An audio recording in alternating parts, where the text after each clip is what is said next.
I am going big wall glamping, and here are some of the tips that I'm doing to make sure that I have a good time when I go big walling.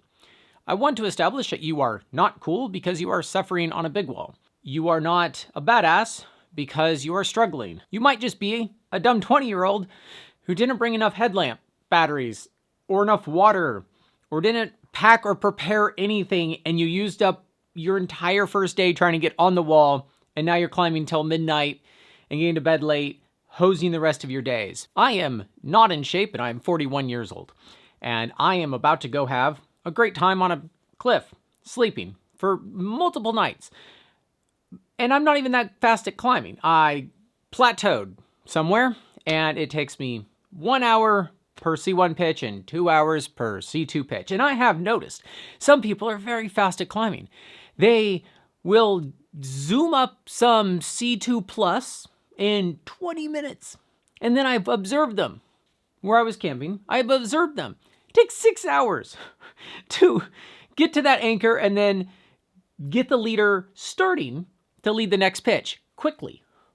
So leading quickly is all for nothing if you cannot do the logistics well, and you can make up for the lack of climbing ability if you do your logistics well. So most of this video focuses on logistics and about this much of the climbing. So I have not put anything in bags yet, though I have spent the last day packing. So I'm going to give you a tour of what I packed, why, and how I'm prepared. And to give context, I am going to climb a obscure wall. It's a A3, and it is 11 pitches. And I don't think anybody will be on that wall. And therefore, while it's busy in primetime Yosemite right now, I'm not going to be on the nose. I'm not going to be on Lurgavir. I'm not going to be on the Zodiac. Or Leaning Tower, West Face, or the South Face of Washington Column. The 5 most popular big wall routes in Yosemite. There are plenty of other routes. And it only takes a little bag of iron and a hammer to literally go do any of the other ones. So start by grabbing your I Love El Capitan shirt, and let's go through what I packed. We are not climbing Half Dome, but that is pretty cool. This is the 2 haul bags that we're taking. That's primary, and this is secondary. It's nice to put your camping stuff and whatever in this one, and keep this to where you can access things easier. Anyways, I like to take 2. On the side of each one, I've got 3 carabiners. You've got 1 for each strap, and then you got 1 to put on the anchor when you go to dock it. You clip that and you do the Munter Mule overhand. And I have 15 feet of BL backup cord, which is super long enough to lower out. And it's thin. And we sell all this by the foot. So if you want 15 feet of some weird cord, we've got that. Some more context is I used to live 2 hours away from Yosemite, and it was infinitely easier to go there. But now I have to fly there because I live in the Seattle area. So that's why we have the extra bags, because we will be camping right outside the park the first night and when we're humping loads and stuff. So it's a little bit more logistically complicated when you're flying, but most of it's fairly ready to go just to show up to the base and start climbing. Welcome to my hallway. This is the D2P from High Mountain Gear, and we set up yesterday 2 separate times this portaledge to make sure that we fully understood how to assemble it. Once without our feet planted, just to understand it, and then another time with our feet planted without being able to move, because that's what it'll be like on a wall. And both Andrew and I were able to do it. And that is how you practice. And this is the carabiner for the bag and 1 carabiner for the portaledge itself. Everything has a carabiner. I'm going to emphasize that one more time. Everything I can clip or will clip has a carabiner. I have shown up to almost every wall, and then you go to clip your lunch bag to something, and you suck up your spare carabiners like that. Before you even start leading, you're out of carabiners. So everything has a spare carabiner. And whenever I could, I'd use those little Avant carabiners for accessory things, like holding my Jetboil. But my Jetboil has a carabiner. What's that? Oh, my pillow has a carabiner? Oh my God. Everything's got carabiners? And you'll notice it has cord already attached to it's leashed in. We thought about this stuff before we went. Now, this bag is nice because this is just our general bag. So in here, we have our emergency kit. We got our sunscreen, toothpaste, hand sanitizer, something in case we twist our ankle on the boulder field, and that's it. These are not our headlamps. These are spare headlamps. Those are our headlamps. We'll get into that in a minute. Jetboil has everything in it except the fuel. We're traveling and got a little carabiner for it. This has a carabiner and it has our 2 Ziploc bags and wet wipes in each one for our poop kit. We don't take a poop tube. Get into that later. We are taking this because we plan on being up there long enough. And this is going to tie off my water bottles when we get up there, and then this. Andrea's personal stuff, my personal stuff. My headlamp is going to be on my helmet when I wear my helmet, but I don't want to travel with that. So it is girth hitched to the strap so it can't fall off, and it's together. So that's going to be joined together. I've already girth hitched a rubber band right there to my squash bag, so I can take a squash bag up with me when I want to flake my tagline back into the thing. I have a way to get down. I have a way to get up and pre-haul. And I only have 3 spare carabiners and 3 spare lockers. And my personal anchors are already on my gear loops. And yes, I like to have a third one. I love soft shackles, and that's my Fifi hook. Please don't big wall without getting a rocky talkie. What? Off belay. And Andrea has her ascenders and her gree ready to go. Notice our ropes are in bags. Our haul line, first of all, is 8.5 millimeter high-tech big wall a ret cord. And this is going to save weight, but it still weighs, you know, I don't want to have that on my ass while I'm climbing. So this is the top of the haul line. It's flaked in to be the top and then the bottom. And this is the bottom, which is what we are going to attach all the haul bags to. So this is fully set up. Looks like this when you do it. And you can go watch our videos at bigwalls.com if you want to know why I do that. This is the climbing rope. It is a 9.8 millimeter because we are putting ascenders on it and running over edges. But notice my bags are already tied together, that this is the top and that's the bottom, and that you need carabiners once you hang the bag at the anchor. And so that's ready to go. This is what I'm actually going to be clipping to myself, and I'm going to need a carabiner when I clip to myself. So this one already has a carabiner when we clip it to the anchor, and then I can clip that to me, and we would loosen this up, and I would just climb with this until I'm ready to pull all this up, which has the protraction, which makes hauling quite easy versus just using a micro traction. It's worth the wait, in my opinion. I'm not even taking an anchor with me. I'm gonna pull up my anchor. I had all these ropes butterfly coiled, and I was like, they got to go in bags at some point. As soon as you leave the ground, they go in bags. So they will travel nice in those bags. They will stay nice because we tied off the bags. So when we show up to the base, we just set the bags down and tie in, and there's literally nothing to do. And anything I can do at home that saves the precious time I get in Yosemite is the theme of the video. Now, the first night we are going to be sleeping on the ground. We're going to have probably the last night on the ground. And so we have this camping stuff here, or things we might not need. It's nice to cook with something else if we have this backpacking one, and not have to feel like we got to clean it before we go up the wall. Not always everyone's going to do that. Andrew is not climbing, but if we can't do the big wall and we're just down in the valley doing normal stuff, we have our backpacks and shoes and stuff to go normal climbing. Tent and fly. And this fly goes with the ledge, but the weather's so perfect that I want to have it with me. But when I go blast off for the first day, if the weather's perfect, I may not take that. I don't need the weight. There is no good point to interject leaving stuff at home you don't need, because I'm taking so much shit. You need to feel a little pain by going, I can leave this behind. You need to do that for almost every category. You need to leave something behind, just because it will add up to be too much. Now I'm about to show you my rack, so don't judge me too hard. Metal, small cams, big cams. There's some overlap there. Things to clip. These to my rope. And all the miscellaneous. Let's go over this first. So I'm doing an A3, so takes a lot of these apparently. I'm gonna have some heads with me, some homemade shit to paste it in, some sawed off things, nuts, and hooks. I could probably leave half of this here, but I don't know what I need, and Hammer 8 is new-ish to me, so I just kind of take as much as I need to get the job done.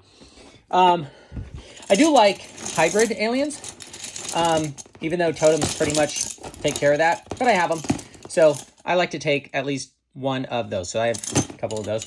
I have way too many blues.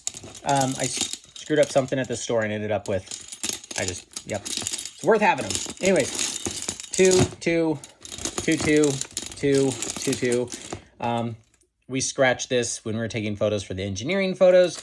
So I just, yep, now it's in my collection. So we have some bigger cans because there's chimney stuff on this route. And so I'm stuck taking those, which kind of suck that I've got to take such a big amount. And then it says 2 to 3, which means I take about 3. Now for a lot of these sizes, I like to take 2 C4s and a little bit of overlap here, or the yellow one and the orange one. A little bit of overlap. So I have plenty, definitely plenty. And then apparently I needed 2 of these. So that's my first time with these. I wish there was a way to like keep that from getting pushed, because otherwise it's just going to expand while you're climbing. That just seems pretty scary. I don't put a gear sling over my shoulders, so I like to put my 60 centimeter shoulder length slings over my shoulder, and each one has a carabiner, assuming on the other side I will have something to clip that too. Same with these, except I put these on my harness, otherwise they dangle too much and I just clip them like that. And then I think I'm gonna be scared, so I'm gonna take a couple of these. Probably don't need that many. The Edelrid Screamers are nicer, but I have these. And you know, it's kind of silly to take such ultralight quick draws, but they really do save a lot of weight and bulk. Mostly the bulk. Fits a lot more on my harness. Oh, don't look at that. That's embarrassing. Oh my God. All right. Notice here, I have 3 spare carabiners, 3 spare lockers, 3 spare big lockers. That's it. That's the only ones, because my breakfast bag, my lunch bag, my dinner bag, which has white and black handle and blue handles, so I can keep track of stuff. But each one has 2 carabiners, because when you open it, you want to be able to clip one handle to another thing. 2 ladders for her, 2 ladders for me. And I think this is pretty nerdy, but I like that. That's all the duct tape I need. That right there is my entire poop kit. I open up a gallon jug, stick my shit in there, literally, and duct tape it back closed. And if I get blisters or need a Band-Aid, that's all I need. These are only here to make you think I climb. Second anchor, don't need that quite yet. It's just the miscellaneous thing. I will need this eventually. I don't need that on the first pitch, and if I want to frog, I can. The more that we prep today is the more climbing, or chilling, preferably, we can do in Yosemite. So you can see that we got a lot of stuff done. Now, Andrew's at the grocery store grabbing things that would be hard to grab at the Walmart in Galt from Sacramento up to Yosemite. We stop at the Walmart at Galt and supply with fuel canister, the water, and our food. But we can prep some of the super light stuff that takes, or super hard to get, like Mountain House, free-dried foods. You get more variety if you go to REI. So that's where she's at. All the batteries are charged. Everything's got a tether. Everything's got a carabiner. And there is a spot for everything, even things we don't have yet. You got the breakfast, lunch, and dinner bags. Each one of those are 4 layers of Food for Less bags that are super, super thin and light, because as soon as I have garbage, wet garbage especially, I want to put in between layer 2 and 3 in order to have a barrier between what's edible and what's garbage. Eventually, that bag becomes completely empty, and that gallon of Ziploc bags full of poop goes in that, and you roll it up, and it's fine in the haul bag. It's just we reuse whatever we already have for the poop kit, and we do not take a poop tube. I think that's just unnecessary weight for something that simple. Now, just like we set up and tore down the portaledge twice, I might put it in haul bags, take it out, and put it in haul bags again before I even leave here. That way I have a full understanding of what I have, how it's going to fit for good for the airport, also good for hiking, and then good for the vertical life, because those are 3 very different ways of packing that stuff up. Now, I like knowing that I'll have anything I need in my rack to go up this rock. However, the mistake I made in the past was I used to take it all with me when I went leading. I'm not going to do that. And I used to leave like, oh, if I don't need the number 6, I'll leave the number 6 cam here. No, I'm actually only going to take like 1 of each cam of the half size that I'm going to need for the next 30, 40 feet. That's it. I'm going to try to stay under 20 pounds while I'm climbing. That helps having the haul line not attached to me, even though it's a lightweight haul line. I have a tagline, a 4 mil, a red alligator cord tagline that's in the squash bag. And also that rolled up squash bag is so when I get to the top and I pull it up with the micro traction, that it's nice to have a tooth device while I'm climbing anyways. Pull it through, and then it's organized in the bag. You don't want that to be a rat's nest. Everything else you can pretty much flake back into the fabric bag later. Going prep, leading light, and the third thing is have a good schedule. You want to start with momentum. You want to stay focused at the beginning, and you if we're humping loads, we got to take 2 loads. How do we do that? And how do we go to bed on time? Ideally, especially on the rock, we want to go to bed we want to be in the portaledge by, it gets dark at 7. It'd be nice if it was by 7, 6:30. And then you can enjoy the last hour and a half, fall asleep before 9. And it's better on the soul if you go to bed around that time. Because if you aim to stay up till 11, oh, we'll just do one more pitch. Oh, we'll just finish this. Oh, this is taking longer than we thought. It's going to be 2 a.m. before you go to bed, which hoses you for the next day. I like to wake up early on the wall, so I'm leading 20 minutes before the sun comes up. And then my headlamp's off, when I'm 15 feet off the ground or 15 feet off the deck. So that is the strategy we're going to go with. Having some structure and having a plan and sticking to it. Crazy, I know. It's just, if you observe other big wallers, or if you've gone big walling past, you know that you almost never have done this. I don't know if I've ever done this. I'm determined to enjoy myself on this wall. I'm going to pack that bag and get going now. We'll see you in Yosemite. It is 4 o'clock, which means it took 10 hours to get from our front door to this on my back, which allows us to hump a load today, which will save us a ton of time tomorrow. We went to the grocery store with the list. I picked up the rental car, while she was at the baggage carousel.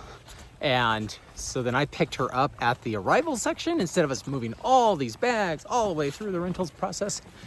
We were efficient. You want to just start with momentum, however you define it. You just don't want to rendezvous with your buddy and then neither one of you have grocery shopped. And then you're in Manteca trying to go to Food for Less. It's a good feeling getting to the base, and 1, no one else is here. 2, our heaviest load is done. 3, the sun's still up.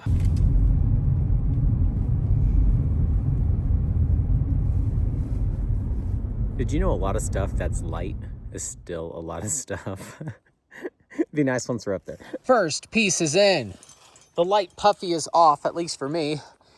And all bags are ready to pull up. Portaledge is ready to flag. Woo, woo. Top of pitch 1, let me show you another way to make your life a little bit better.